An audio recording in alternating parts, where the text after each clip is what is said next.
श्रुतिस्मृतिपुराणानाम् आलयं करुणालयं नमामि भगवत्पादं शङ्करं लोकशङ्करं शङ्करं शङ्कराचार्यं केशवं बादरायणं सूत्रभाष्यकृतो वन्दे भगवन्तौ पुनः पुनः।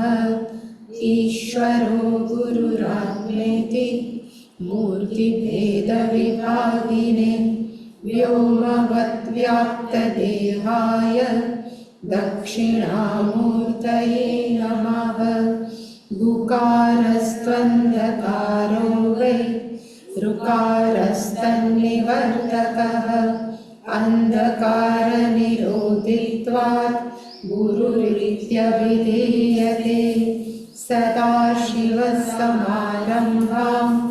शङ्कराचार्यमध्यमाम् अस्मदाचार्यपर्यन्तां वन्दे गुरुपरम्पराम्। ॐ सहनाववतु सहनौ भुनक्तु सह वीर्यं करवावहै तेजस्विनावधीतमस्तु मा विद्विषावहै। ॐ शान्ति शान्ति शान्तिः। એને પુસ્તક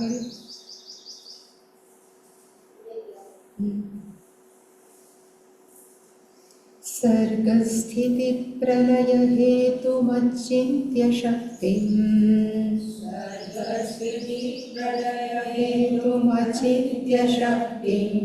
विश्वेश्वरं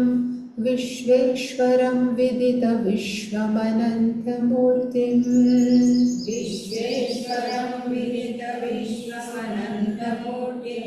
निर्मुक्तबन्धनमपारसुखाम्बुराशिम्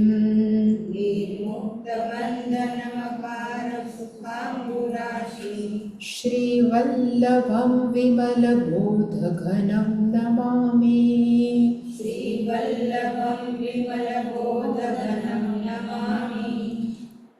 पांचमो श्लोक। गुरुरुवाच साध्वीते वचनव्यक्तिः प्रतिभाति वदामि ते इदं तदिति विस्पष्टम् सावधानमनः शृणु तत्त्वमस्यादिवाक्युत्थम् यज्जीव परमात्मनोः तादात्म्यविषयं ज्ञानम् तदिदं मुक्तिसाधनम्। शिष्य उवाच को जीवः कः परश्चात्मा तादात्म्यं वा कथं तयोः तत्त्वमस्यादिवाक्यं वा कथं तत्प्रतिपादयेत्।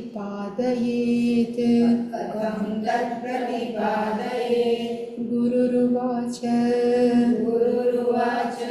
अत्र ब्रूमः समाधानम् कोऽन्यो जीवस्त्वमेव हि यस्त्वं पृच्छसि मां कोऽहम् ब्रह्मेवासि न संशयः। शिष्य उवाच पदार्थमेव जानामि नाद्यापि नाद्यापि भगवन् स्फुटम् नाद्यापि भगवन् स्फुटम् अहं ब्रह्मेति वाक्यार्थम् अहं ब्रह्मेति वाक्यार्थं प्रतिपद्ये कथं वद प्रतिपद्ये कथं वद गुरुरुवाच गुरुरुवाच सत्यमाह भवानत्र सत्यमाह भवानत्र विगानन्नैव विद्यते विगानं नैव विद्यते हेतुः पदार्थबोधो हि हेतुः पदार्थबोधो हि वाक्यार्थावगतेरिह वाक्यार्थावगतेरिह अन्तःकरणतद्वृत्ति अन्तःकरणतद्वृत्ति साक्षी चैतन्यविग्रहः साक्षी चैतन्यविग्रहः आनन्दरूपसत्यः सन् आनन्दरूपसत्यसन् किन्नात्मानं प्रपद्यसे किन्नात्मानं प्रपद्यसे सत्यानन्दस्वरूपं हि सत्यानन्दस्वरूपं हि सत्यानन्दस्वरूपं हि साक्षीणं बोधविग्रहम् सत्यानन्दस्वरूपं हि साक्षीणं बोधविग्रहं चिन्तयात्मतया नित्यम् चिन्तयात्मतया नित्यं त्यक्त्वा देहादिकां बुद्धियम् गत्वा देहादिकं प्रियं रूपादिमान् यतः पिण्डः रूपादिमान्यतः पिण्डः ततो नात्मा घटादिवत् ततो नात्मा घटादिवत् वियदादिमहाभूत वियदादिमहाभूत विकारत्वाच्च कुम्भवत् विकारत्वाच्च कुम्भवत् अनात्मा यदि पिण्डोऽयम् अनात्मा यदि पिण्डोऽयम् उक्तहेतुबलान्मतः मुक्तहेतुबलान्मतः करामलकवत् साक्षात् करामलकवत् साक्षात् आत्मानं प्रतिपादय आत्मानं प्रतिपादय घटद्रष्टात् घटात् भिन्नः घटद्रष्टा घटात् भिन्नः सर्वथा न घटो यथा सर्वथा न घटो यथा देहद्रष्टा तथा देहः देहद्रष्टा तथा देहः नाहमित्यवधारय नाहमित्यवधारय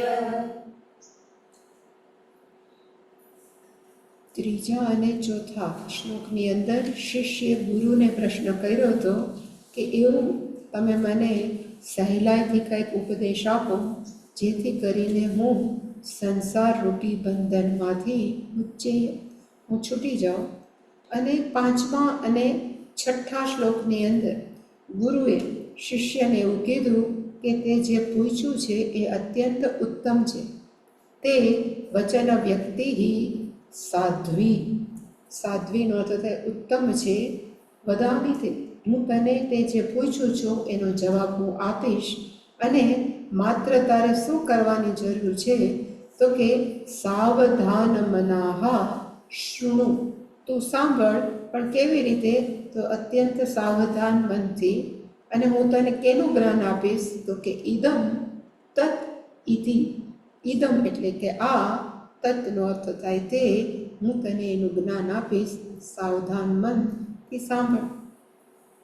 છઠ્ઠા શ્લોકમાં ગુરુએ શિષ્યને કીધું કે ઘણા બધા મહાવાક્યો ઉપનિષદમાં છે, એમાંનું એક વાક્ય છે તત્વમ અસી. એટલે એને કીધું કે તત્વમ અસી એવા વાક્યથી આપણને શું થાય છે તો કે જીવ ને ઈશ્વર બંને એક છે એવું જ્ઞાન થાય છે. તાદાત્મ્ય વિષયમ જ્ઞાનમ, એકતાનું જ્ઞાન થાય છે. અને કયું એકતા તો કે જીવ ઈશ્વરયો, જીવ પરમાત્માનો. અને ધારો કે જ્ઞાન થાય તો એનું ફળ કયું? તો કે મુક્તિ સાધન. એ જ્ઞાન જ આપણને મુક્તિ અપાવે છે. કેનાથી? તો કે ભવબંધનમાંથી. એટલે પછી 7મા શ્લોકની અંદર શિષ્યએ 4 પ્રશ્ન પૂછ્યા. કહ જીવ, પહેલો પ્રશ્ન. કહ પરહ ચ આત્મા, એટલે કે બીજો પ્રશ્ન પરમાત્મા કોણ? ત્રીજો પ્રશ્ન તયોહો તાદાત્મ્યમ કથમ. તયોહોનો અર્થ થાય જીવ ઈશ્વરયોહો. જીવ અને ઈશ્વર બે એક એ કેવી રીતે? એ ત્રીજો પ્રશ્ન. અને ચોથો તત, એનો અર્થ થાય તાદાત્મ્યમ કથમ પ્રતિપાદયે. તત્વમસ્ય આદિ વાક્યમ, જે બધા મહાવાક્યો છે એનાથી તાદાત્મ્ય, તત્નો અર્થ થાય તાદાત્મ્યમ, કથમ એટલે કે કેવી રીતે સાબિત કરી શકું. પ્રતિપાદયે એટલે કે આ 4 પ્રશ્ન પૂછ્યા.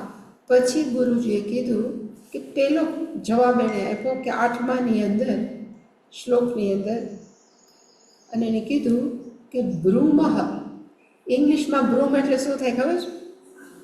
સાવરણી. પણ સંસ્કૃતમાં બ્રૂમનો અર્થ થાય હું કહીશ, અમે કહીશું. એટલે કે બ્રૂમઃ, ગુરુએ કીધું કે અમે કહીશું સમાધાન. તારો જે મનનું સમાધાન કરીશ. તું જીવ જીવ કરે છે કે કોણ જીવ છે? તો કે ત્વમેવ અન્યઃ કહ જીવ. તારાથી અલગ કોઈ જીવ જીવ છે જ નહીં. એનો અર્થ તું પોતે જ કોણ છો? તો કે જીવ છો. અને પાછું બીજી લાઈનમાં એણે કીધું યહ ત્વમ પૃચ્છસી, તું જે મને પૂછે છે. યહ ત્વમ પૃચ્છસી, તું જે મને પૂછે છે. અને શું પૂછે છે? તો કે કોહમ, હું કોણ છું? તો એનો જવાબ છે બ્રહ્મ એવ અસી. તું કોણ છો? તો કે માત્ર ચૈતન્ય તત્વ છો. બ્રહ્મનો અર્થ કોઈ ભગવાનનું સ્પેશિયલ નામ નથી. બ્રહ્મનો અર્થ થાય સર્વવ્યાપક ચૈતન્ય તત્વ ઇઝ ઇક્વલ ટુ બ્રહ્મન, બ્રહ્મ. એટલે કીધું કે તું પૂછે છે કે હું એમાં, તું કોણ છે એમ પૂછે છે. તો એનો જવાબ છે બ્રહ્મ એવ અસી. તું પોતે બ્રહ્મ છો, તું ચૈતન્ય તત્વ છો. There is A no doubt, ન સંશય, એમાં કોઈ પ્રશ્ન નથી. એટલે 9મા શ્લોકની અંદર પછી શિષ્યએ કીધું કે તમે બહુ અઘરું અઘરું બોલો છો. પદાર્થમ એવ અદ્યમ ન જાનામિ. આખું જો 9મો શ્લોકનું પહેલું લાઈન હું ગોઠવું તો કે હે ભગવાન, એટલે કે હે ગુરુજી, અદ્ય અપી, અત્યારે પણ, આખા જીવનમાં અત્યાર સુધી, સ્ફુટમ પદાર્થમ, પદાર્થ હંમેશા યાદ રાખો કે એનો અર્થ શું થાય? શબ્દાર્થ. પદ ઇઝ ઇક્વલ ટુ શબ્દ. અને અહીંયા કયો શબ્દ? તત્, ત્વમ અને અસી. એટલે એને કીધું કે સ્ફુટમ પદાર્થમ, તમે જે કહો છો કે તું તત્વમસી, એ શબ્દના અર્થ પણ સ્ફુટમનો અર્થ થાય ક્લિયરલી, વ્યવસ્થિત રીતે કે સ્પષ્ટપણે ન જાનામ. આ કે મને કંઈ તત્વમસી શું એ શબ્દના અર્થ પણ ખબર નથી. અને એમાં હવે તમે એડ કર્યું કે હું કોણ છું? તો કે બ્રહ્માસી. એવું વાક્ય બોલો છો, એ વાક્યનો અર્થ મને ક્યાંથી ખબર નથી. એટલે કીધું બ્રહ્મ અહમ બ્રહ્મ વાક્ય અર્થમ કથમ પ્રતિપત્તિ. હું બ્રહ્મ છું, હું ચૈતન્ય તત્વ છું, એ મને કેવી રીતે ખબર પડે? એટલે છેલ્લે પાછું કીધું વદ. હવે તમે મને પાછું કહો કે ખરેખર હું કોણ છું? એ બધા જ પ્રશ્નનો જવાબ. અને 10મા શ્લોકની અંદર ગુરુએ કીધું તું ચિંતા કરમાં. સત્યમ આહ અત્ર વિગાનમ ન વિદ્યતે. આમાં કોઈ પણ વસ્તુ કોન્ટ્રાડિક્ટરી નથી. હું તને પહેલાં કહું કે તું જીવ છો, અને પછી હું કહું કે તું બ્રહ્મ છો, એટલે ઓલાને એમ થાય ને કે વિરોધાભાસી છે. પણ એણે કીધું કે આમાં કાંઈ વિરોધાભાસી નથી. જ્યારે તું તત્વમ અસીનો અર્થ જાણી જઈશ એટલે તું બ્રહ્માસી કયો કે તત્વમસી, બધાનો અર્થ કેવો છે? તો કે એક જ છે. ત્યાં સુધી ગુરુ અને શિષ્યનો ડાયલોગ કે બધું હતું. હવે 11 થી 27 એટલે કે એ શ્લોકોની અંદર ગુરુજી છે એને કયું જ્ઞાન આપવાના છે? તો કે ત્વમ, ત્વમ પદાર્થ, ત્વમ પદ અર્થ. ત્વમનો અર્થ થાય તું, પદનો અર્થ થાય શબ્દ, અર્થનો અર્થ થાય અર્થ. એટલે કે 11 થી 27 શ્લોક સુધીની અંદર તત્ ત્વમ, તત્ ખાસ કરીને ત્વમ પદ અર્થ. હવે જ્યારે આપણે કહીએ ત્વમ, કોઈ પણ એમ કે ત્વમ, એનો અર્થ શું થાય? પેલો પાછો શિષ્ય એમ થોડો કે ત્વમ, તો એ ખોર રમતા એવું થાય ત્વમ ત્વમ. એટલે જ્યારે ત્વમ કહીએ એનો અર્થ થાય હું. ગુરુજી એમ કે ત્વમ, એટલે ઓલો શિષ્ય પાછો ત્વમ કે તો પાછો ગુરુજીને જ થાય ને. એટલે જ્યારે પણ ત્વમ કહીએ ત્યારે ત્વમનો અર્થ થાય હું. અને અત્યારે 11 થી 27 શ્લોકની અંદર એનાલિસિસ, ઇંગ્લિશમાં કહેવાય કે પરીક્ષણ, બીજું શું કહેવાય વિશ્લેષણ કોનું કરવાનું છે? તો કે હુંનું. ત્વમ પદનું વિશ્લેષણ ઇઝ ઇક્વલ ટુ હું કોણ છું એનું વિશ્લેષણ ગુરુજી છે એ શિષ્યને કરાવશે. એટલે જ્યારે પણ ત્વમ પદ ઇઝ ઇક્વલ ટુ અહમ, અહમનો અર્થ થાય હું. હવે જ્યારે પણ આપણે કોઈને કહીએ કે તું કોણ, માણસો શું જવાબ આપે? કોઈ પણ વ્યક્તિ, સામાન્ય વ્યક્તિ છે એ જવાબ આપશે કે હું સ્ત્રી. કાયમ આપણે કે હું પુરુષ. હું સ્ત્રી તો કેવી? તો કે ઊંચી, નીચી, જાડી, પાતળી, ઝીણી, જાડી, કોઈ પણ. એનો અર્થ જ્યારે આપણે આવી રીતે આપણી ઓળખાણ આપીએ ત્યારે હુંનો અર્થ શું થાય? સ્થૂળ શરીર. જ્યારે આપણે આ ઓળખાણ આપીએ કે હું સ્ત્રી છું, ઊંચી છું, નીચી છું, જાડી, પાતળી, ધોળી, કાળી, કોઈ પણ, એનો અર્થ હું એટલે આપણે કોને સંબોધન કર્યું? આ સ્થૂળ શરીર. એટલે હવે વિશ્લેષણ કરશે કે હું એટલે સ્થૂળ શરીર છે. એટલે વિશ્લેષણ કોનું? તો કે હું બોલું છું, પણ હું અત્યારે શું બોલું છું? તો કે હું સ્ત્રી છું કે હું પુરુષ છું, જે પણ. એટલે કે સ્થૂળ શરીરનું પહેલું વિશ્લેષણ થાય. પછી બીજું આપણે કહીએ કે કેમ છો? મજામાં છો ને? એટલે આપણે એમ કહીએ કે હું મજામાં નથી, હું બહુ દુઃખી છું, હું બહુ તકલીફમાં છું, હું આમ છું.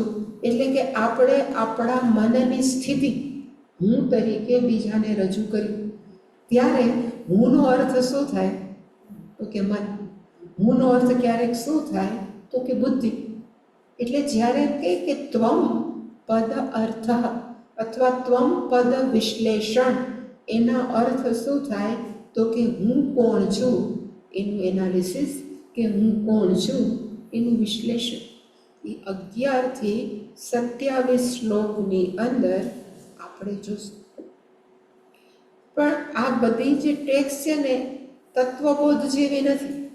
બધી ટેક્સ્ટ છે એ પોતાનું સ્ટાઇલ કહેવાય ને, સમજાવવાની સ્ટાઇલ અલગ અલગ હોય. તો અહીંયા છે એ જે શ્લોક 11મો છે એ શ્લોકને ચાલુ કરતા પહેલા આપણે હુંનું એનાલિસિસ કરશું. હું કોણ એ ખરેખર આપણે જોઈને પછી આની સાથે કનેક્ટ કરશું તો આ શ્લોકને સમજવો સહેલો પડશે. હવે ત્યારે મેં કીધું કે મોટા ભાગના માણસો માને છે કે હું ઇઝ ઇક્વલ ટુ સ્થૂળ શરીર અથવા સૂક્ષ્મ શરીર. સૂક્ષ્મ શરીરનો અર્થ થાય મન, બુદ્ધિ, ચિત્ત, અહંકાર, પ્રાણ, એ બધાને સૂક્ષ્મ શરીર. હવે જ્યારે અને એ હું જ છું નો અર્થ એ મારું સાચું સ્વરૂપ છે એવું આપણે પૂછીએ તો મોટા ભાગના માણસો શું કહે કે ભાઈ હું કોણ છું? તો કે દયાબેન. તો દયાબેન એમ થાય હું જ છું, સાચું સ્વરૂપ મારું દયાબેન જ છે. પછી સપોઝ હું દયાબેનને પૂછું કે તમને પગ દુખે છે? તો સપોઝ દયાબેન એમ કે હા મને પગ દુખે છે.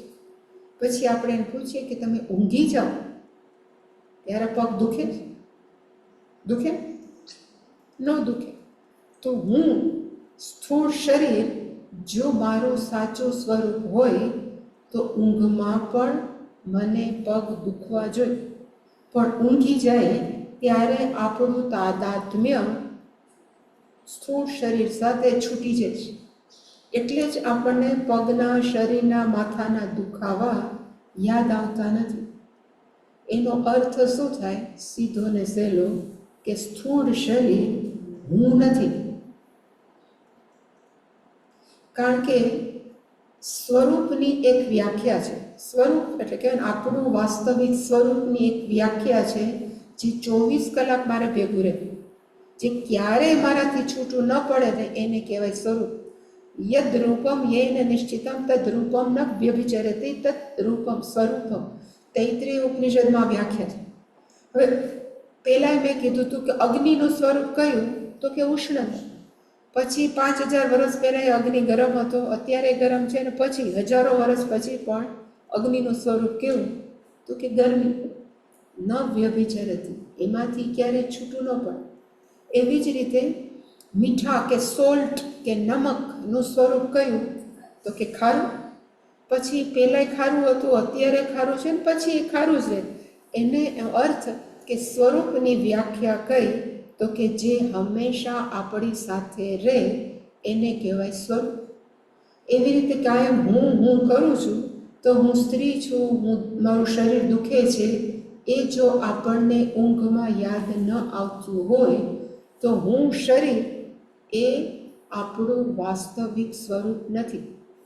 એને સારી ભાષામાં, વેદાંતિક ભાષામાં કહેવાય સ્થૂળ શરીરનો બાધ કર્યો. બધા માણસો અઘરા વાક્ય વાપરે ને તો માણસો બાધ કરે, એવું આપણે બાધ નથી કરતી, પણ એનો સાદો સરળ ઉપાય કયો, તો કે હું શરીર નથી. કયો, તો કે સ્થૂળ. એ આપણે ઊંઘી જાય એટલે તરત ખબર પડે કે ઊંઘમાં આપણું તાદાત્મ્ય શરીર સાથે, સ્થૂળ શરીર નથી. હવે જાગતા હોય ત્યારે આપણા મનની અંદર થોકબંધ પ્રોબ્લેમ છે. જાગતા હોય ત્યારે આપણે જાત જાતની ચિંતાઓથી ઘેરાયેલા નથી, ઓલાનું શું કરવું, આનું શું કરવું. ઊંઘી જાય છે ત્યારે થોકબંધ ચિંતાઓ આપણા ભેગા સૂઈ જાય, આપણી ભેગા હોય છે. જો હોય તો ઊંઘ ન આવે તો એટલે તો ઊંઘની ગોળી ખાય. એટલે કે આપણે ઊંઘી જાય ત્યારે આપણા મનની ચિંતાઓ આપણી સાથે હોય છે, નથી હોતી. એનો અર્થ કે સૂક્ષ્મ શરીર, જેને કહેવાય મન બુદ્ધિ, એ પણ સૂઈ જાય ત્યારે આપણી સાથે નથી. એનો અર્થ હું સૂક્ષ્મ શરીર પણ નથી.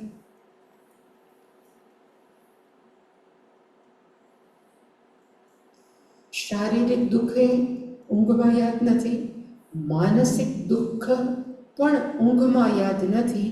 એનો અર્થ સ્થૂળ અને સૂક્ષ્મ શરીર હું ન હોઈ શકું. તો પછી હું કોણ? અત્યાર સુધી તો આઈડેન્ટિટી આપણે એમ જ આપતા હતા કે હું તો આ જ ભણેલો ને આ ભણેલી ને હું છું નીચું. તો પછી હું કોણ? એક સરસ વાર્તા મેં સાંભળી હતી. વાર્તામાં એવું હતું, એટલે છે ને આ વાર્તા તો હું પછી કરું, પણ રોજ જાપાનવાળા છે ને એ છે ને દિવસે ન નહીં. તમને જો ખબર હોય તો જાપાનવાળા બધા રાતે નાઈને સૂઈ જાય, પછી સવારે ઉઠીને મેકઅપ કરીને બહાર આવી જાય. એટલે એનો અર્થ એ કોઈ દિવસ સવારે નાતા જ નથી, બધા રાતે જ નાય. એટલે આ વખતે બધા છોકરા આવ્યા હતા ને ત્યારે મેં આને પ્રશ્ન પૂછ્યો હતો કે તમે બધા સવારે શું કામ નાઓ? આપણા બધા સ્વામી જીવન બધા જ થાય, કારણ કે તો જોડાયેલા છે, પણ બીજા બધા જાપાનીઓ જે આવતા હોય એણે પૂછ્યું કે આપણે શું કામ સવારે નાય? તમને ખબર છે આપણે શું કામ નાય? આપણે રૂઢિમાં ઘડાઈ ગયેલું છે કે આપણે ઉઠીને નાવું, પણ ખરેખર એવું છે કે જ્યારે આપણે સ્મશાને જાય કે કોઈ ગુજરી ગયું હોય એને અડીને આપણે આવીએ ત્યારે આપણે નાહીએ છીએ કે નહીં? શું કામ નાય? આપણે કે મડા નાયડા, એટલે આપણે ડેડ બોડી નાયડા, એટલે આપણે નાય શુદ્ધિકરણ માટે.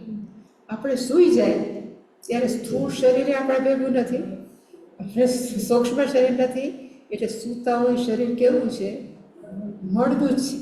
વળી પાછા જાગીએ એટલે આપણને એમ થાય કે હવે શુદ્ધિકરણ કરવું છે, મળામાંથી બહાર નીકળી, એટલે આપણે નાહી છીએ. તો એને ખબર નથી, એટલે એ મેં એને કીધું. એ લોકો તો બિચારા આજે બધા નવા હોય છોકરા, પણ આપણે નાહીએ છીએ એનું કારણ એ છે કે મડા નાહ્યા છે, મડાને પછી ચોખ્ખું તો કરવું પડે, એટલે ડેઈલી આપણે નાહી છીએ. અને બીજી, હા, એટલે એક સ્ટોરી મારે કરવી હતી કે એક રાજ્ય હતું. એ રાજ્યની અંદર રાજા હતો, અને રાજા છે ને માનતો હતો કે આઈ એમ વેરી સ્માર્ટ, હું બહુ બુદ્ધિશાળી છું, અને કોઈ પણ સંન્યાસીઓને કે કોઈ પણ સાધુને હું હરાવી શકું, એવું એ માનતો હતો પોતાની જાતને. He thinks he is very smart. એને કરતો તો શું, તો કે એને સમાચાર મળે કે મારા રાજ્યમાં કોઈ સાધુ છે સારા, કે મારા રાજ્યમાં કોઈ સંન્યાસી આવ્યા છે, એટલે એની પાસે જાય. અને કેવી રીતે જાય? તો કે જેવી રીતે સંન્યાસી પાસે માણસો છે ને એવું કે ખાલી હાથે ન જવાનું. એટલે ફળ લઈને જાય, રાજા હાર લઈને જાય, ઘણી બધી કહેવાય ને ભેટો લઈને જાય. એટલે ઓલા સાધુ ખુશ થઈ જાય કે કેવા રાજા નમ્ર છે. એટલે હાર પહેરાવે, પછી ફૂલ આપે, દક્ષિણા આપે, જાત જાતના ઉપહાર આપે, પગે લાગે. પછી રાજા પૂછે કે મહારાજ, તમે તો કેટલા વખતથી આ ફિલ્ડમાં છો, આધ્યાત્મિક જગતમાં છો, તો તમે ભગવાનના દર્શન કર્યા? હવે જો સાધુ એમ કે મેં દર્શન નથી કર્યા, તો પછી તમે સાધુ શું કામ છો? અને ધારો કે એમ કે મેં દર્શન કર્યા છે, તો મને દર્શન કરાવો. આ બે પ્રશ્ન પૂછે. હવે ધારો કે બિચારા સાધુ ભોળા હોય તો એમ કે બાપા હજી તો મને નથી થયા. તો કે તમારો વેશ ખોટો, તમે બધું ખોટા બધા લોકોને ભરમાવો છો. એટલે સાધુને એમ કે તમે અહીંયા રહેવાને લાયક નથી, તમે મારા માણસોને ભરમાવો છો, કરીને કાઢી મૂકો. અને ધારો કે એમ કે મેં દર્શન કર્યા છે, તો મને કરાવો. જો તમે સાક્ષાત કર્યા તો મને સાક્ષાત્કાર કરાવો. એવી રીતે કોઈ સાધુ એ રાજ્યની અંદર ટકતા નહોતા. એમાં એક યુવાન સાધુ આવ્યા એ રાજ્યમાં, અને રાજાને ખબર પડી કે કોઈક યુવાન સાધુ આવ્યા છે. એટલે વળી પાછો તૈયાર છે. વળી પાછા કહેવાય ને, હાર લીધા, ફૂલ લીધા, ઉપહાર લીધા, દક્ષિણાઓ લીધી, અને સંન્યાસી પાસે આવ્યો. અને સંન્યાસીને પગે લાગ્યો, એઝ યુઝ્યુઅલ જે વિધિ કરવાની હતી કરી. અને પગે લાગીને કે પ્રશ્ન પૂછવો છે, પૂછ્યું? તો કે આ પૂછો. સંન્યાસી કે એટલે એનો કોમન પ્રશ્ન પૂછ્યો કે કેટલા વખતથી છો આધ્યાત્મિકમાં? કે આટલા વખત. તો તમે ભગવાનના દર્શન કર્યા? તો કે હા. સંન્યાસીએ કીધું હા. તો કે મને કરાવશો? સંન્યાસી કે હા. પછી સંન્યાસીએ કીધું કે અત્યારે જ કરવા જ કે પછી કરવા જ? પછી રાજા મૂંઝાણો કે ધારો કે એમ કે અત્યારે જ કરવા, તો સંન્યાસી કે મરી જા, મર્યા પછી ભગવાનના દર્શન થાય તો તમારે મરી જવું પડે. પણ ક્ષત્રિય હતો એટલે એને કીધું મારે અત્યારે જ કરવા. એટલે પછી સંન્યાસી એવું કીધું કે પ્રોટોકોલ્સ હોય. આપણે નરેન્દ્ર મોદીને મળવા જવું તો થોડા કૂદકો મારીને પહોંચી જાય. આપણે આપણો બાયોડેટા લખીએ કે ભાઈ હું આ રાજ્યમાંથી આવું છું, આ નામ છે, આટલું આટલું કરું છું, આ કારણ માટે મારે તમને મળવું છું. અને પછી નરેન્દ્ર મોદી એમ કહે કે મળવા જેવો છે, મારે ટાઈમ વેસ્ટ કરવા જેવો છે, તો બોલાવે.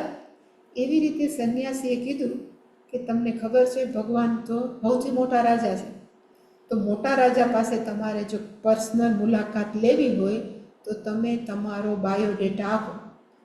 તો કે એ વાત હાવ કહેવાય ને હંબક છે.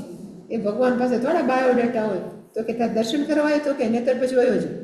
અરે જો દર્શન કરવા હોય તો તાર બાયોડેટા લખવો જ પડે. એટલે ઓલે કીધું હાલો લખી દો. એટલે એણે બાયોડેટાની અંદર પોતાની પર્સનલ ડિટેલ્સ આપવી પડે. એટલે બાયોડેટામાં હું લખ્યું કે હું કોણ છું.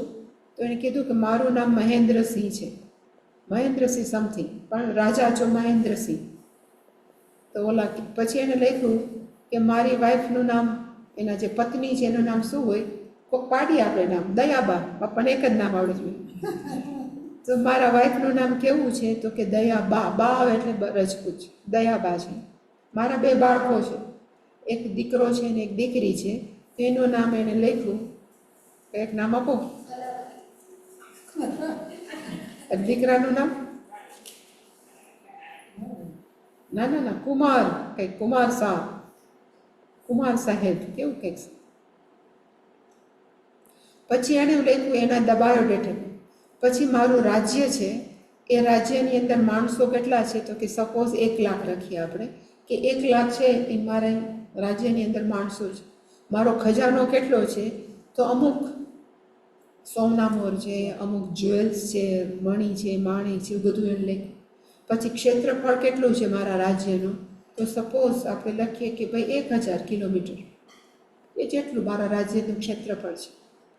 અને આટલા સ્ત્રીઓ છે, આટલા પોપ્યુલેશનની અંદર આટલા પુરુષો છે, એ બધું લખી અને સંન્યાસીને આપ્યું બાયોડેટા. એટલે સંન્યાસીએ વાંચ્યો તો કે તારો બાયોડેટા છે એ બરાબર નથી, કંઈક તારે ખોટું લખ્યું છે. એટલે રાજા કે મને ડાઉટ હતો જ, તમે જ હંબક છો, તમે જ ખોટા છો. મારો બાયોડેટા તો સાચો જ છે. તો કે હું તને પૂછું કે તારું નામ શું છે? તો ઓલા કીધું મહેન્દ્રસિંહ. મારું નામ છે એ જ મેં લખ્યું છે.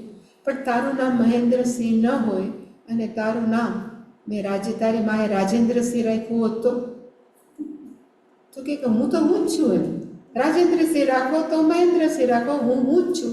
તો કે મહેન્દ્રસિંહ તારું નામ ન હોય તો તું તો છો જ ને? તો કે હા હું તો છું જ. તો કે મહેન્દ્રસિંહના નામ ઉપર ચોકડી મારું? તો કે હા મારો. પછી કે તારા મેરેજ કોની સાથે થયા? તો કે દયાબા સાથે.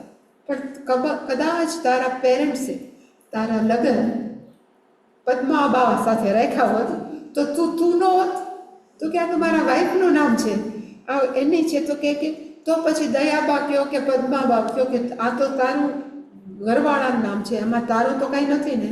તો કે ના મારું કાંઈ નથી, ઘરવાળાનું નામ છે. તો કે એના પર હું ચોકડી મારું? તો કે હા માર. એટલે પાછું સાધુ એના ઉપર ચોકડી મારી, સન્યાસીજી.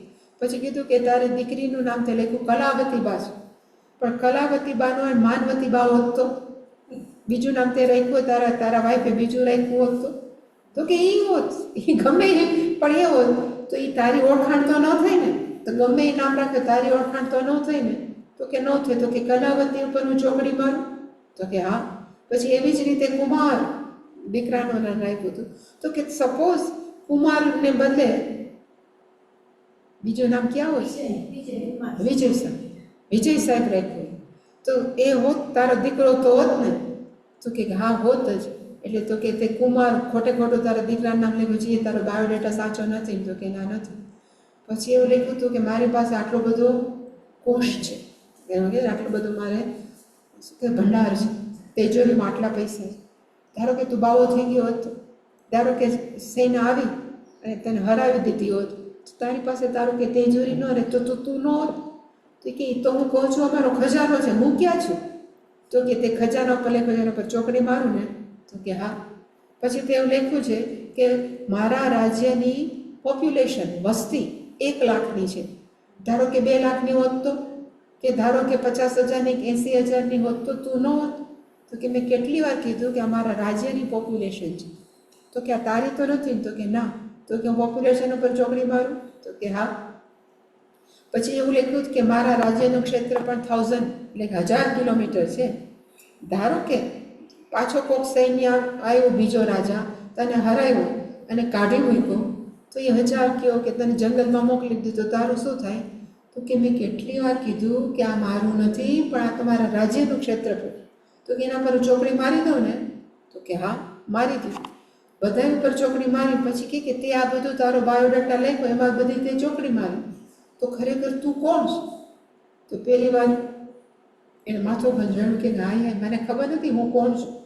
એટલે સંન્યાસીએ કીધું કે તું તારી જાતને ગોતી આપ કે તું કોણ છો, પછી હું તને કહીશ કે ઈશ્વર કોણ છે. તરત હું તને ઈશ્વરના દર્શન કરાવીશ. એટલે રાજા પહેલી વાર નમાલો થઈ એ કહેવાય મોઢું પેલું કરી અને જાતો હતો. એ નહીં થાય, અહીં આવી ગયું, વરી નહીં જાય ને પછી આ ખોલી નાખને કદાચ વયું જાય મોટું બારું. હા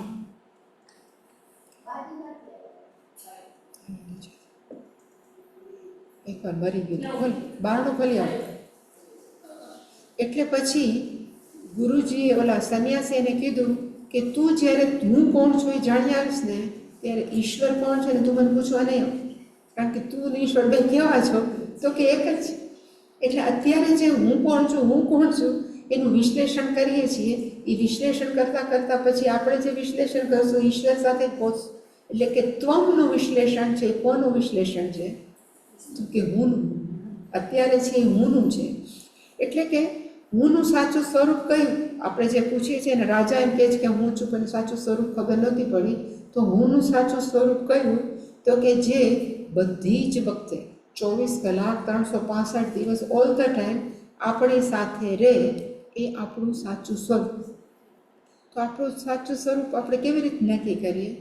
તો કે આપણે જાગતા હોય સપોઝ, અને હું એમ પૂછું કે આ શું છે? તો તમે શું કહો? માઉસ છે. આ માઉસ છે. પણ ખરેખર એનો અર્થ શું થાય કે તમને માઉસ છે એની શું છે? તો કે ખબર છે. તમે એમ કહો ને હા મને ખબર છે આ માઉસ છે. એટલે કે ખબર છે આ માઉસ છે, પછી એમ પૂછું કે આ શું છે, એટલે તમે શું કહો? માઇક છે. પણ માઇક છે એની તમને શું છે? ખબર છે. પછી સપોઝ હું પૂછું કે આ શું છે, આપણો અત્યંત વાલો, તો આપણે એમ કહીએ કે આ ઘડો છે. પણ ઘડો છે એની તમને શું છે? ખબર છે. આ શું છે? તો કે લેપટોપ છે. જેવું આપણે કહીએ લેપટોપ છે એનો અર્થ શું થાય? તો કે લેપટોપ છે મને ખબર છે. પછી હું તમને કહું તમને ગુજરાતી આવડે છે, તો તમે શું કહો? આવડે છે. તો ગુજરાતી ભાષા આવડે છે એની તમને શું છે? ખબર છે. પછી હું કહું ચાઇનીઝ આવડે છે, ચાઇનીઝ ભાષા આવડે છે? ચાઇનીઝ ભાષા નથી આવડતી એની તમને ખબર છે. એવી જ રીતે હું તમને કહું પિઝા બનાવતા બધાને આવડતા હોય, પણ મારે શું બોલું? હું તમને સપોઝ એમ કહું કે ભાઈ તમને જાપાનીઝ ભાષા આવડે છે, ભાષામાં જ આવડે, બીજું કંઈ આવડે છે, એટલે તમે કહો ના, પણ મને નથી આવડતી એની તમને શું છે? શું કે ખબર છે. એવી રીતે દુનિયાની અંદર, એટલે આખા દુનિયાની અંદર બે જ વસ્તુ છે. મને આવડે છે, મને નથી આવડતી. આવડે છે એની પણ મને ખબર છે, નથી આવડતી એની પણ મને ખબર છે. તો ખબર છે એ કેવું છે? તો કે જાગ્રત અવસ્થાની અંદર સામાન્ય છે. બધી જ જગ્યાએ જાગ્રત અવસ્થાની અંદર કોમન શું છે? સામાન્ય. તો કે ખબર છે. હવે આપણે સૂઈ જાય, આપણે ઊંઘી ગયા અને ઊંઘની અંદર સ્વપ્ન જોયું. અને કયું સ્વપ્ન જોયું? તો કે ઊંઘમાં મેં સ્વપ્ન જોયું કે હું કાશ્મીર ગયો કે કાશ્મીર ગઈ. કાશ્મીરની અંદર બરફ હતો, સ્નો હતો, એની અમે સામસામે ફેંકા, બહુ આનંદ કર્યો. હવે તમે જાગ્યા અને પછી આપણે બધાને કીધું કે જો મેં ઊંઘમાં આવું સ્વપ્ન જોયું, એનો અર્થ કે ઊંઘમાં તમે સ્વપ્ન જોયું એની તમને શું છે? ખબર છે. કે ઊંઘમાં પણ મેં સ્વપ્ન જોયું એની અર્થ શું છે? તો કે ખબર છે. પછી તમે ઊંઘી ગયા, એવી ઊંઘ આવી ગઈ, એવી ઊંઘ આવી ગઈ કે બીજાને આપણે ઉઠાડી દઈએ. ઇંગ્લિશમાં બહુ સારું વાક્ય છે, સાઉન્ડ સ્લીપ વિથ સાઉન્ડ. માણસો નસકોરા બોલાવે ને, એને કહેવાય સાઉન્ડ. સાઉન્ડ સ્લીપનો અર્થ થાય અત્યંત ગહેરી નિદ્રા, ગાઢ નિદ્રા. ગાઢ નિદ્રા ક્યારે થાય? તો કે નસકોરા બોલાવે ત્યારે. એટલે ઇંગ્લિશમાં એ વાક્ય સરસ છે કે સાઉન્ડ સ્લીપ વિથ સાઉન્ડ. માણસ ઊંઘે છે, 3 જણાને ખબર પડે કે ઊંઘી ગયું. એટલે કે ઊંઘ, આપણે પછી ઊંઘી ગયા ત્યારે આપણને ખબર હોય છે, પણ ઊંઘીને ઉઠીને આપણે શું કહે? ઊંઘ આવી ગઈ. હવે હારી ઊંઘ આવી ગયો. કેટલાય વખતથી 11:30 વાગ્યા સુધી સૂતા હતા, પણ આજે ઊંઘ આવી ગઈ. ઊંઘ આવી ગઈ એની તમને શું છે? ખબર છે. એનો અર્થ જાગ્રત અવસ્થામાં પણ એક વસ્તુ છે કોમન, એ કઈ છે? તો કે ખબર છે. સ્વપ્ન અવસ્થાની અંદર પણ તમે કહો છો કે મેં આ સ્વપ્ન જોયું, એનો અર્થ ખબર છે. અને સાઉન્ડ સ્લીપ એટલે કે ગાઢ નિદ્રાની પણ આઈ અવેર, મને ખબર છે. ખબર છે એમાં ખબર ક્યારે ખબર પડે? ચૈતન્ય તત્વ હોય કે ન હોય ત્યારે? હોય ત્યારે જ. તો ખબર, જાણ કે જ્ઞાન છે એ કોને સૂચિત કરે છે? તો કે ચૈતન્ય તત્વ, ચિત્ત, એને કહેવાય ખબર. અને જ્યારે છે કહીએ આપણે, છે એને અસ્થિ. આપણું વાસ્તવિક સ્વરૂપ કયું છે? તો કે ચિત્ત, અસ્થિ. આપણે કહીએ ચિદાનંદ, પણ ચિત્ત એટલે કે ચિત્તનો અર્થ થાય ખબર, એટલે કે ચૈતન્ય તત્વ. છેનો અર્થ થાય અસ્થિ. એટલે કે ખબર છે એની મને ખબર છે કે એ 3 અવસ્થાની અંદર કોમન છે, પણ એ ખબર છે એ કોણ છે? એ હું છું. જ્યારે આપણે હું છું બોલીએ છીએ ને, હું બોલવા માટે જડ હોવું જોઈએ કે ચેતન હોવું જોઈએ? ચૈતન્ય જ હોવું જોઈએ. અને ખબર છે એ શું છે? તો કે ચૈતન્ય. એટલે કે ખબર છે એ સાબિત કરે છે કે ત્યાં ચૈતન્ય તત્વ છે. તો આપણું વાસ્તવિક સ્વરૂપ કેવું છે?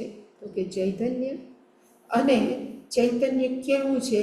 તો કે અસ્તિત્વવાળું, એટલે કે છે એનો અર્થ થાય અસ્થિ. એટલે કે આપણું વાસ્તવિક સ્વરૂપ કેવું છે તો કે ચૈતન્ય તત્વ અને અસ્તિત્વવાળું. અને ક્યાં સુધી અસ્તિત્વવાળું? તો શાસ્ત્ર કહે છે કે સત અને ચિત્ત કેવું છે? અનંત, જ્યાં કોઈ સમયનો બાધ નથી, એટલે કે જ્યાં સમયની મર્યાદા નથી, જ્યાં કોઈ સ્થળની મર્યાદા નથી, અને જ્યાં કોઈ વસ્તુની મર્યાદા નથી. સ્થળની મર્યાદા નથી, આપણે કહીએ which is not bound by time, એટલે કે which is not bound by any place. એનો અર્થ થાય બધી જ જગ્યાએ છે.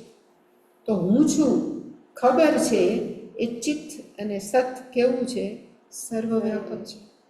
એ કેવું છે? તો એને કીધું કે સમય સાથે બંધાયેલું નથી, તો એ કેવું છે?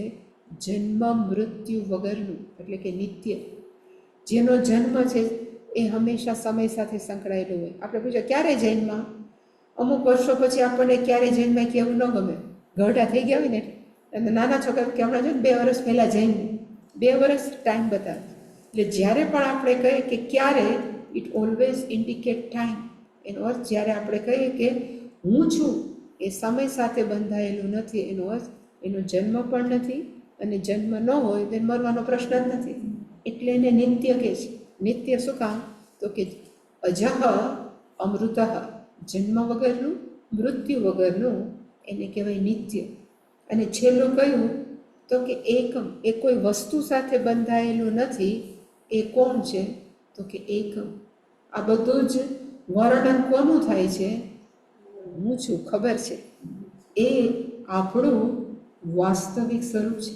એ હું છું છે એ આ સ્થૂળ શરીરનો પણ સાક્ષી છે. હું છું છે એ આપણા મનના રહેલા વિચારોનો પણ શું છે? તો કે સાક્ષી છે. આટલું સમજ્યા પછી હવે 11મો શ્લોક.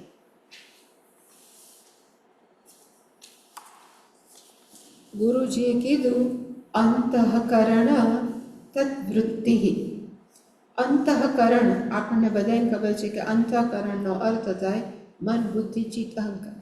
આપણી 5 જ્ઞાનેન્દ્રિયો છે ને, આપણી 5 કર્મેન્દ્રિયો, એને કહેવાય બહિષ્કરણમ. બધી કેવી ખુલે છે? બહાર ખુલે છે. પણ મન ક્યાંય બહાર ખુલે છે? બુદ્ધિ ક્યાંય બહાર ખુલે છે? એટલે એને કહેવાય અંતઃકરણ. કરણનો અર્થ થાય સાધન. બહિષ્કરણમ જ્ઞાનેન્દ્રિયો કર્મેન્દ્રિયો બહિષ્કરણમ છે, એ બહાર ખુલેલી છે. જ્યારે મન બુદ્ધિ છે એ બધા કેવા છે? તો કે અંતઃકરણ. એટલે જ્યારે પણ અંતઃકરણ આવે એટલે માણસો એમ કે મન અથવા બુદ્ધિ, એટલે કે અંતઃકરણ છે. હવે અંતઃકરણની અંદર શું રહેલું છે? તો કે તદ્વૃત્તિ, તેની વૃત્તિ, અંતઃકરણની વૃત્તિ. અને વૃત્તિનો અર્થ થાય વૃત્તિ પ્રવાહ, વિચારો. વૃત્તિનો અર્થ થાય વિચારોનો પ્રવાહ. સપોઝ આપણે ધ્યાનમાં બેઠા હોય, માણસો ધ્યાનમાં બેઠે ત્યારે શું થાય ખબર? મોટે ભાગે શું થાય? સપોઝ ધ્યાનમાં બેઠા કે પૂજા કરવા બેઠા, ધ્યાનમાં બેઠા, થોડીક વાર થઈ પછી ધ્યાનમાં બેઠા બેઠા આપણને વિચાર આવે 6 દિવસ પછી, 12 દિવસ પછી, એટલે 12 તારીખ પછી તો જવાનું છે. પછી 12 તારીખ પછી જવાનું છે, એમાંથી વિચાર આવે કે કેટલાનું વેડિંગ કાર્ડ્સ આવ્યા છે, એટલે કેની કંકોત્રીઓ આવી છે. પછી યાદ આવે કે કંકોત્રી ફલાણાને ઘરે જવાનું છે, કે કોઈ પણ XYZ. જેવું કંકોત્રી આવે એટલે કોના ઘરે જવાનું? બહેનો હોય, વડીલો છે એટલે બહુ વિચાર ન કરે, પણ કદાચ એ કરે, પણ વિચાર કરે કે ગઈ વખતે ઓલી સાડી પહેરી હતી, કે ફલાણા વખતે ઓલા રિસેપ્શનમાં આ સાડી પહેરી હતી, ફલાણા લગ્નમાં આ પહેરી હતી, આના લગ્નમાં ઓલા બધા તો પાછા આવશે જ, બીજા બધા, તો વળી પછી એ જ સાડી પહેરીશ. તો પછી કેવું બધા કે આની પાસે તો સાડી જ નથી લાગતી, કે ડ્રેસ જ નથી લાગતો, એટલે કઈ સાડી પહેરવી, કે કયો ડ્રેસ પહેરવો. પછી વિચાર આવે કે છાપાની અંદર એડવર્ટાઇઝ આવી હતી, એક લ્યો એક ફ્રી, કે સબ buy one get one free. પણ એની અંદર બધી સસ્તી મળે. આપણે તો થોડુંક લગ્નમાં જવું છે, રિસેપ્શનમાં જવું છે, થોડુંક હેવી હોવું જોઈએ ને, તો હેવી ક્યાં મળતું હશે? ક્યાં સેલ છે? ફલાણી મોટી કહેવાય ને, કલાવતી, આસોપાલ કલાવતી, અમદાવાદમાં કલાવતીના મોટા મોટા સ્ટોર છે, એમાં ક્યાંય સેલ ચાલે છે. પછી કાંજીવરમ તો બહુ મોંઘી, ફલાણી બહુ મોંઘી. એટલે આપણે ક્યાં હતા? તો કે પૂજા રૂમમાં હતા. પૂજા રૂમમાંથી આપણે ક્યાં ગયા? તો કે 12 તારીખ પછી ગયા. એટલે કે મન, એને કહેવાય વૃત્તિ. વૃત્તિનો અર્થ શું થાય? તો કે મનમાં આવા વિચારો દોડ્યા જ કરતા હોય, દોડ્યા જ કરતા હોય. આપણે જ્યારે એની ભેગા મળીએ ને ત્યારે થાય કે લે આવો વિચાર આવ્યો ને તેની મગજમાં દોડતું જ હોય. એટલે કે એને કહેવાય અંતઃકરણ તદ્વૃત્તિ. એટલે કે આપણા મનની અંદર સતત શું થાય છે? તો કે વિચારો દોડે છે ને એનો વાંધો નથી, દોડ્યા જ કરતા હોય તો વાંધો નથી. પણ પછી આપણે શું કરીએ છીએ? એમાં કૂદકો મારીએ. કે ધારો કે મનની અંદર કોક ઉપર ગુસ્સે થવાનો વિચાર આવ્યો, જતો રહ્યો, નો પ્રોબ્લેમ. પણ જેવો ક્રોધનો વિચાર આવ્યો એટલે આપણે શું કહ્યું? કૂદકો લગાવ્યો. જ્યારે હોય ત્યારે મને આ ઇરિટેટ જ કરતો હોય. એનો અર્થ ક્રોધનો અર્થ આપણે કોક ઉપર ગુસ્સો આવ્યો એટલે આપણે ઇરિટેટ થયા એટલે શું? ઇરિટેટ જ. ઇરિટેટનું ગુજરાતી શું? ઇરિટેટ થઈ ગઈ. આ જ્યારે એવું વર્તન કરે એટલે મને એવી ખીચ ચડે. હા, ઇરિટેટ એટલે ખીચ. ઓલાએ આવું કર્યું એટલે મને ખીચ ચડે. એટલે મારે કાંઈ ન કરવું હોય તો મને ખીચ જ ચડાવે છે. એનો અર્થ કે આપણે એ ક્રોધના વિચારો સાથે આપણે શું કર્યું? તાદાત્મ્ય. અને તાદાત્મ્ય થયું એટલે એક નવી એન્ટિટી ઉત્પન્ન થયું, એક નવું અસ્તિત્વ ઉત્પન્ન થયું. અને કયું? ક્રોધી. ક્રોધનો વિચાર પસાર થઈ ગયો, નો પ્રોબ્લેમ. પણ જેવો આપણે એમાં જમ્પ માર્યો એટલે પછી આપણે મગજ છેટકું એટલે આપણે કેવા થઈ ગયા? ક્રોધી. એવી જ રીતે મારા મનની અંદર વિચાર આવ્યો કેનો? તો કે ઈર્ષા. કોક આજો ને કેવું મારા કરતાં વધારે છે ને આવું છે, લેટ ઇટ પાસ. જો પસાર થઈ ગઈ તો વાંધો નથી, પણ જો એ આપણા મનની અંદર ઘરી તો પછી એ આપણને ક્યારે શક ન લેવા. બધા એમ કે ક્રોધ અને ઈર્ષાની અંદર સારું કર્યું, ક્રોધ સારો. બહુ તો 1 કલાક, 2 દિવસ, 3 દી, પણ માણસનું તપેલી છે ને તપેલી ન રહે. ક્યારેક તો હળવી થાય. ઈર્ષા ક્યારેય ન જાય. ઈર્ષા ચિતા સમાન. ઈર્ષા કેવી છે? તો કે ચિતા જેવી, બળ્યા જ કરે, અંદર એ બાળે ને બીજા નહીં બાળે. એટલે કે નવી એન્ટિટી થાય, ઈર્ષાળુ. એવી જ રીતે જાતના નેગેટિવિટીવાળા વિચાર આવે એની સાથે તાદાત્મ્ય કેળવીએ અને આપણે શું કરીએ? તો એક નવું અસ્તિત્વ ઉત્પન્ન થયું, ક્રોધી, લોભી, કામી, ઈર્ષાળુ. પણ ભગવાન કહે છે આની અંદર કે જે ગુરુજી છે, આપણે શું કરવાની જરૂર છે? સાક્ષી.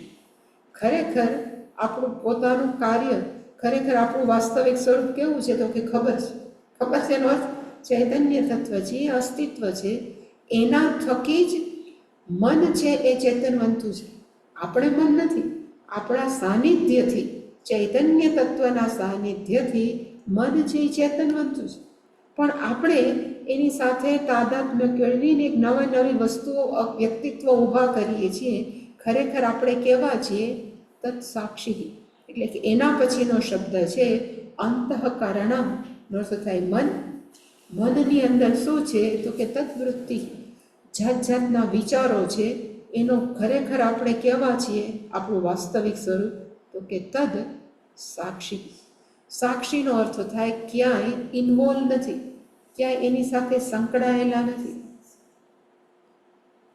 સૂર્યના કિરણો છે ને બધા ઉપર પડે, પણ સૂર્યના કિરણો કોઈ સાથે સંકળાયેલા નથી. ગટરમાં પડે ને સૂર્યના કિરણ દૂષિત ન થાય, અને ગંગામાં પડે તો સૂર્યના કિરણો છે એ ધોવાઈ ન જાય. સૂર્યના કિરણો કેવા છે? તો કે સાક્ષી. બધાને એ પ્રકાશિત કરે છે, પણ કોઈ સાથે સંલગ્ન નથી. એવી જ રીતે હું છું, આપણે જે બોલીએ છીએ ચૈતન્ય તત્વ છે, એ શું છે? તો કે એની સન્નિધિની અંદર આપણું મન ચેતનવંતું બને છે. એ સન્નિધિની અંદર આ સ્થૂળ શરીર ચેતનવંતું બને છે, પણ હું ચૈતન્ય તત્વ ક્યાંય એની સાથે સંલગ્ન નથી. એને કહેવાય અહમ સાક્ષી. એટલે કે ખરેખર આપણું વાસ્તવિક સ્વરૂપ કેવું છે? તો કે સાક્ષી. કોનું સાક્ષી? તો કે અંતઃકરણ તદ્વૃત્તિ સાક્ષી. એ આપણું વાસ્તવિક સ્વરૂપ છે. અને એ સાક્ષી કેવા છે? તો કે ચૈતન્ય વિગ્રહ. અહીંયા વિગ્રહનો અર્થ ભાષ્યકારે આપ્યો સ્વરૂપ. તો આપણું વાસ્તવિક સ્વરૂપ કેવું છે? તો કે ચૈતન્ય તત્વ, કોન્શિયસનેસ. એ આપણું શું છે? તો કે વાસ્તવિક સ્વરૂપ. અને પાછું યાદ રાખવું કે સ્વરૂપનો અર્થ શું થાય? જે ક્યારેય બદલાય નહીં, એને કહેવાય સ્વરૂપ. એટલે કે ચૈતન્ય સ્વરૂપ છે એ અંતઃકરણ અને એના વૃત્તિનું કેવું છે? તો કે સાક્ષી. અને ચૈતન્ય તત્વ છે એ કેવું છે? એટલે પાછું આનંદ રૂપ. એ ચૈતન્ય સ્વરૂપ છે એ કેવું છે? સત્ય. બે એના કહેવાના લક્ષણ. સત્યનો અર્થ થાય અસ્તિત્વ. સત્યમ જ્ઞાનમ અનંતમ બ્રહ્મમ જે ચૈતન્ય તૈત્રીય ઉપનિષદમાં છે એના ઉપરથી આ સત શબ્દ લીધો. ય છે ને એ પ્રત્યય છે એટલે સત્ય છે, પણ ખરેખર છે સત. સંસ્કૃતમાં અસ્થિ એક ક્રિયાપદ છે. અસ્થિનો અર્થ થાય છે. એનું વર્તમાન કૃદંત છે એને કહેવાય સત. એનો અર્થ થાય કાયમ માટે છે. વર્તમાન કૃદંત છે સત. એટલે એમાં ય પ્રત્યે લાગ્યો એટલે સત્ય થયું. અહીંયા સત્ય નથી, હું સાચું બોલું છું એવું નથી. અહીંયા સત્યનો અર્થ ખાલી એક્ઝિસ્ટન્સ, માત્ર અસ્તિત્વ છે. એટલે કે ચૈતન્ય વિગ્રહ, ચૈતન્ય સ્વરૂપ છે એ ખરેખર કેવું છે? તો કે સત્ય, અસ્તિત્વ માત્ર છે, એક્ઝિસ્ટન્સ છે. અને એ એક્ઝિસ્ટન્સ છે જે સત્ય સ્વરૂપ છે એ કેવું છે? તો કે આનંદ રૂપ, જે આપણે કહીએ સચ્ચિદાનંદ. અને આનંદનો અર્થ શું થાય? તો કે અત્યાર સુધી 4-5 વાર તો મેં કહી દીધો, છતાં પણ જે કોઈથી બંધાયેલું નથી. કોનાથી? તો કે કોઈ સ્થળ સાથે બંધાયેલું નથી, કોઈ વસ્તુ સાથે બંધાયેલું નથી, અને કોઈ સમય સાથે બંધાયેલું નથી. એટલે એ હંમેશા કેવું હોય? આનંદ સ્વરૂપ. પોતે જ પોતાનું આનંદ સ્વરૂપ છે. આપણે દુઃખી શું કામ છીએ? મોટા ભાગના એટલા માટે કે જન્મ છે તો મૃત્યુ છે. પછી આપણું હોય કે બીજાનું. કે મને મારા મોતની જરાય ચિંતા નથી, પણ બીજાની તો છે જ ને. એટલે કે આપણે હંમેશા મૃત્યુથી કેવા છીએ? તો કે ડરીએ છીએ. કારણ કે મારું અસ્તિત્વ જતી રહેશે, કારણ કે હું જ આ છું, મારું અસ્તિત્વ જતું રહેશે. એટલે આપણે મૃત્યુથી બીએ છીએ. પણ એ વ્યક્તિને કહેવામાં આવે કે તું તો મરવાનું જ નથી, તો પછી એને મજા જોઈએ, આનંદમાં જોઈએ. એટલે એને આનંદ કહે છે. આ પહેલું આનંદનું કારણ. પછી એને એમ કહીએ, આપણે હંમેશા કમ્પેરિઝન કરીએ કે ઓલાને જો તો કેટલું આવડે છે, મને તો કાંઈ નથી આવડતું. માણસો ક્લાસમાં ભેગા થાય પછી એવું વિચાર કરતા હોય, આનો બહુ, આને નથી આવડતું. એનો અર્થ કમ્પેરિઝન ક્યાં શક્ય છે? એક કરતાં વધારે હોય એમ. અને એક કરતાં વધારે એને વેદાંતની ભાષામાં શું કહે? દ્વૈતમ. પણ જ્યારે કોઈને એમ કહેવામાં આવે કે તું એક જ છો, તારા સિવાય અહીંયા કોઈ બીજું છે જ નહીં, જેની હારે તું બાજ, કે જેની હારે તું કમ્પેરિઝન કર, તો એકમેવ અદ્વિતીયમ. એટલે પછી આનંદ રહે. હું જન્મવાનું નથી, હું મરવાનું નથી, હું એક જ છું. અને એક કેવડું? ખોબા જેવડું? તો કે ના, સર્વવ્યાપક. એટલે એને આનંદ કહેવાય છે. આનંદ એટલે હી નહીં, પણ આમ હસવું માણસ એમ કે આનંદ એટલે આપણે મોઢું ખુલ્લું રાખીને એવું નહીં. પણ આનંદનો અર્થ થાય જે વ્યક્તિને ખરેખર ખબર છે કે હું સર્વવ્યાપક ચૈતન્ય તત્વ છું, જેનું ક્યારેય મૃત્યુ નથી, જન્મ નથી. એ અહેસાસ અંદર જે થાય એટલે આનંદ રૂપ. એટલે ગુરુજીએ કીધું કે તું ખરેખર કોણ છો? તો કે ચૈતન્ય વિગ્રહ, ચૈતન્ય સ્વરૂપ છો. ચૈતન્ય સ્વરૂપ કેવું છે? તો કે સત્ય, અસ્તિત્વ રૂપે છે. અને ચૈતન્ય સ્વરૂપ જે અસ્તિત્વ છે એ કેવું છે? તો કે સર્વવ્યાપક, એકમેવ અદ્વિતીયમ, નિત્ય. અને તું ખરેખર કોણ છો? તો કે તું શરીર મન નથી, ત્વમ સાક્ષી એવ. તું માત્ર આ શરીરનો અને આ મનનો કેવો છો? તો કે સાક્ષી છો. એ તને ખબર કેમ નથી પડતી? ઓકે, એટલે ગુરુ એમ કહે છે કિમ ન પ્રપદ્ય છે, આની તને જાણ કેમ નથી? પછીનું વાક્ય છે ને, કિમ આત્માનમ ન પ્રપદ્ય છે. કિમ એટલે કે કેવી રીતે? આત્માનમ એટલે કે તને તારી જાણ ન પ્રપદ્યસે, તને આવી કેમ ખબર નથી કે તું શરીર નથી, તું મન નથી, તું સર્વવ્યાપક ચૈતન્ય સ્વરૂપ છો, એની જાણ તને કેમ નથી? એટલે કે આત્માનમ કેમ ન પ્રપદ્યસે, તને તારી જાણ કેમ નથી? એટલે કે આ એનો અર્થ થાય. આત્માનમ એટલે કે તને તારી જાણ ન પ્રપદ્યસે કેમ નથી? ન અર્થ થાય નથી, પ્રપદ્યસે એટલે કે ખબર. તને તારા આ સાચા સ્વરૂપની જાણ કેમ નથી? એટલે ગુરુજીને શું થાય? જ્યારે આશ્ચર્ય થયું, એટલે કે તારું વાસ્તવિક સ્વરૂપ કેવું છે? તો કે આવું છે. એવી તને કેમ ખબર નથી? તું માત્ર કેવો છો? તો કે સાક્ષી સ્વરૂપ. આ છે 11મા શ્લોકનો અર્થ. પછી જે 12મો શ્લોક છે, એ 12મા શ્લોકમાં હવે ખાલી યાદ 11 થી 27 એ જ યાદ રાખવાનું કે કોનું વિશ્લેષણ થાય છે? તો કે ત્વમ શબ્દ. ત્વમ શબ્દ એટલે કોણ? તું એટલે ત્રીજો નહીં, હું. ત્વમ તમ જ કીધા કે તારું છે, તારું છે, એમાં આપણે બાકાત રહી છે. એટલે કે ત્વમનો અર્થ કોનું? તો કે હુંનું વિશ્લેષણ છે. ને હું કોણ છું? તો કે 11મા શ્લોકમાં એવું કીધું કે હું ચૈતન્ય વિગ્રહ, હું ચૈતન્ય સ્વરૂપ છું. હું કોણ છું? તો કે હું આનંદ સ્વરૂપ, હું આનંદ રૂપ છું. અને હું કેવું છું? તો કે સત્ય, અસ્તિત્વ સ્વરૂપ છે. અને સાક્ષી છું. કિમ ન જાનામિ, આ તને ખબર કેમ નથી? આટલું કીધા પછી હવે પછીનો જે 12મો શ્લોક છે ને, એની અંદર ગુરુજી કહેશે કે તારે રોજ છે ને ધ્યાનમાં બેસવું. એટલે ધ્યાનમાં બેસવું એટલે કે એવું જરૂર નથી આમ કરીને બેસશે, પણ જ્યારે રિલેક્સ હોય ત્યારે હંમેશા આપણે મનથી કલ્પના કરવી કે આ શરીર હું નથી, આ મન હું નથી. એવી રીતે તારે કલ્પના કરવી. એ 12મો શ્લોક 11 વાગે. ઓમ પૂર્ણમદ પૂર્ણમિદં પૂર્ણાત પૂર્ણમુદચ્યતે પૂર્ણસ્ય પૂર્ણમાદાય પૂર્ણમેવાવશિષ્યતે. ઓમ શાંતિ શાંતિ શાંતિ. હરિ ઓમ. શ્રી ગુરુભ્યો નમઃ. હરિ ઓમ.